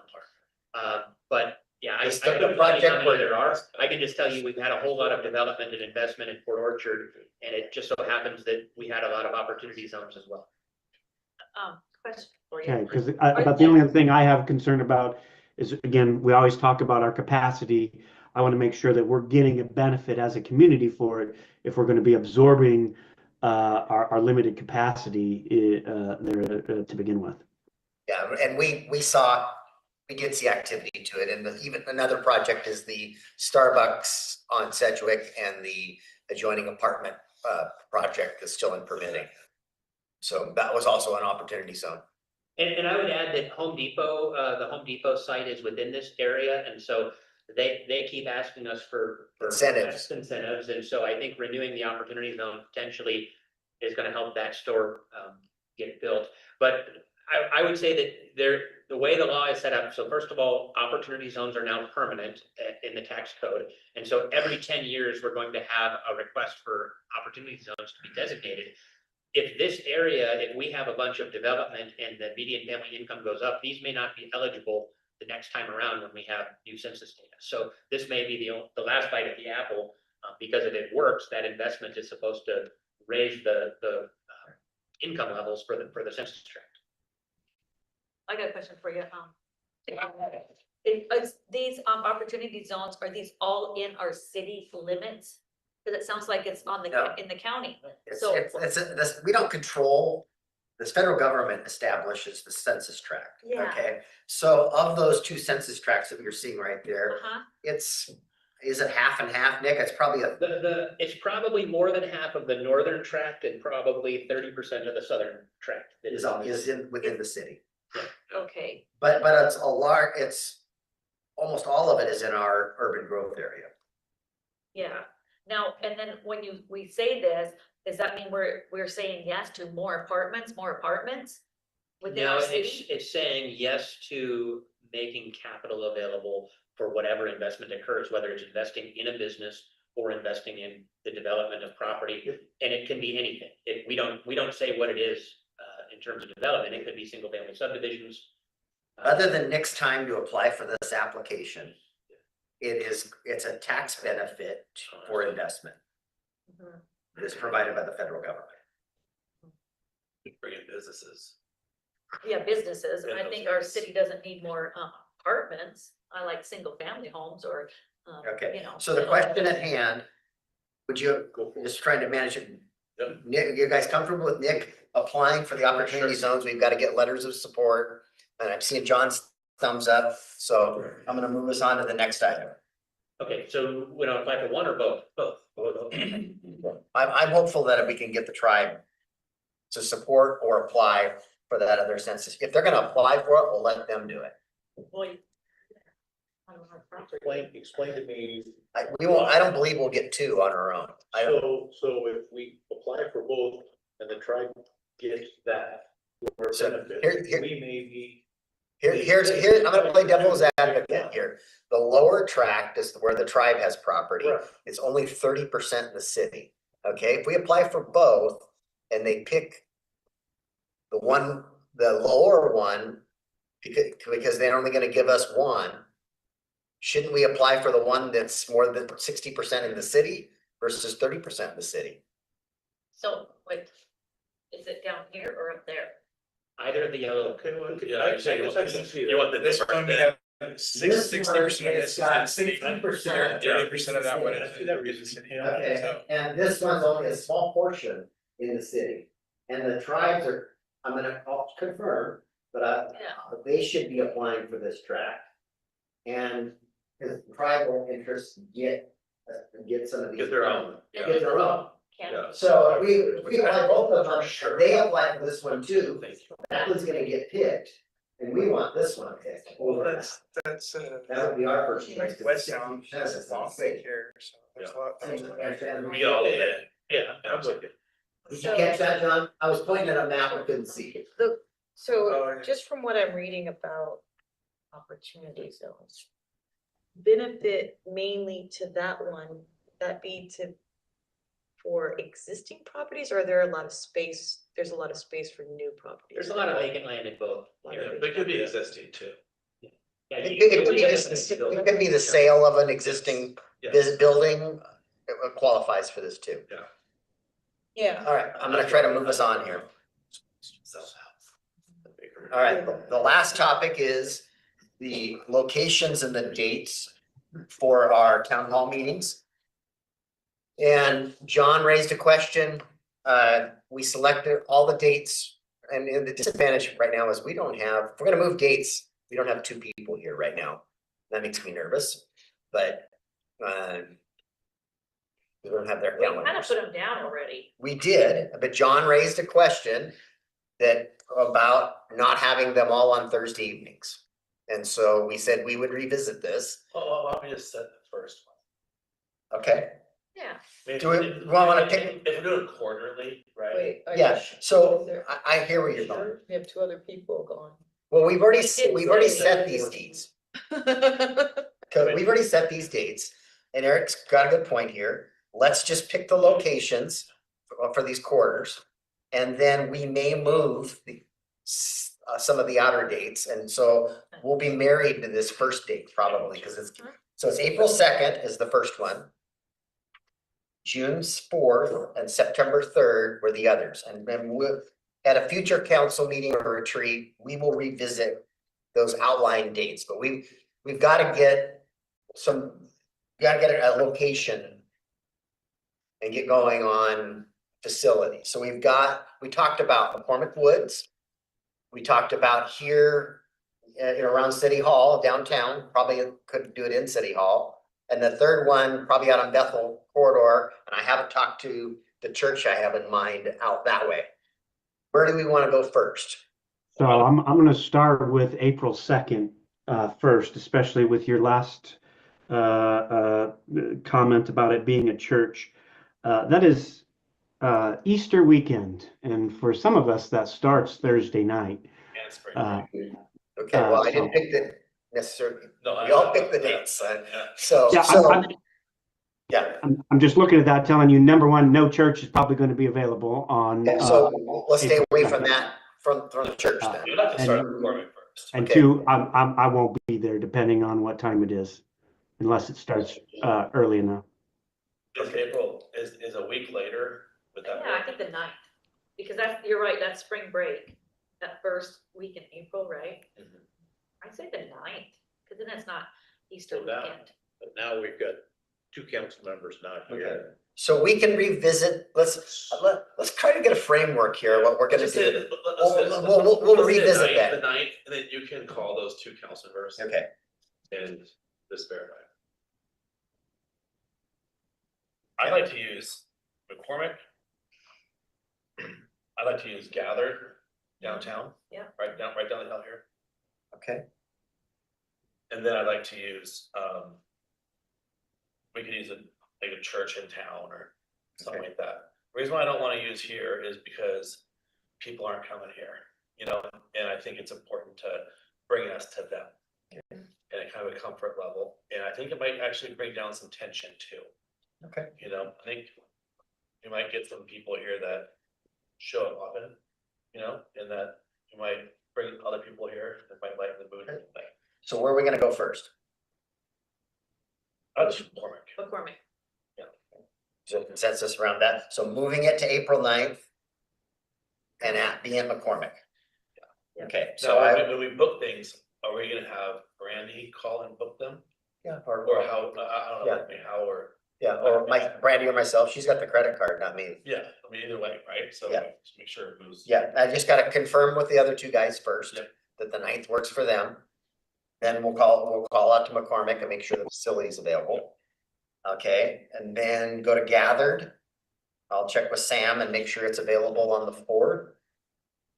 And then in the second, you know, in that quarter, it's right now it's set at June 4th, but we can revisit these other 2 Thursday nights, whether or not it's a Wednesday night or a, I'm down for either one. you know, Start in September, Thursday nights is football, so it's kind of tough. first and 5th Tuesdays, if they, you know, 5th Tuesdays exist once in a while too.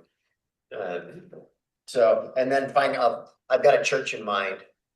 Out of where the car show is every year.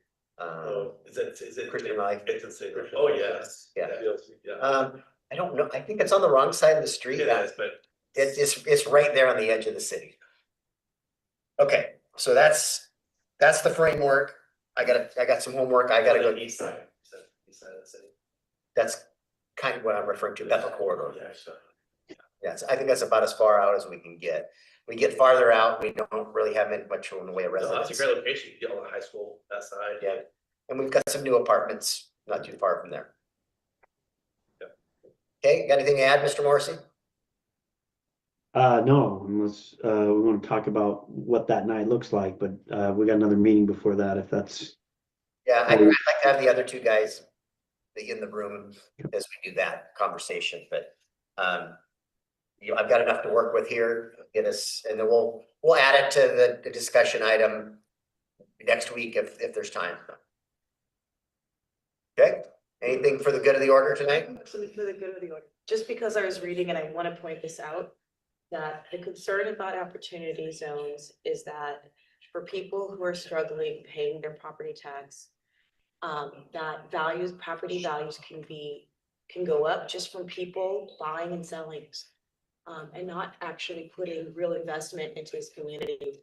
So that's kind of what I'm concerned about from what I was reading, and I wanted to voice that for the good. And can they put commercial into that? Well, it's typically, it's commercial development, it's not, it could be a subdivision, but then it wouldn't resell as an individual home and enough. Probably for that advantage, but it's likely a commercial property. But, all right, thank you for that perspective. Anything else for the good of the order? All right, we'll see you next week. Right.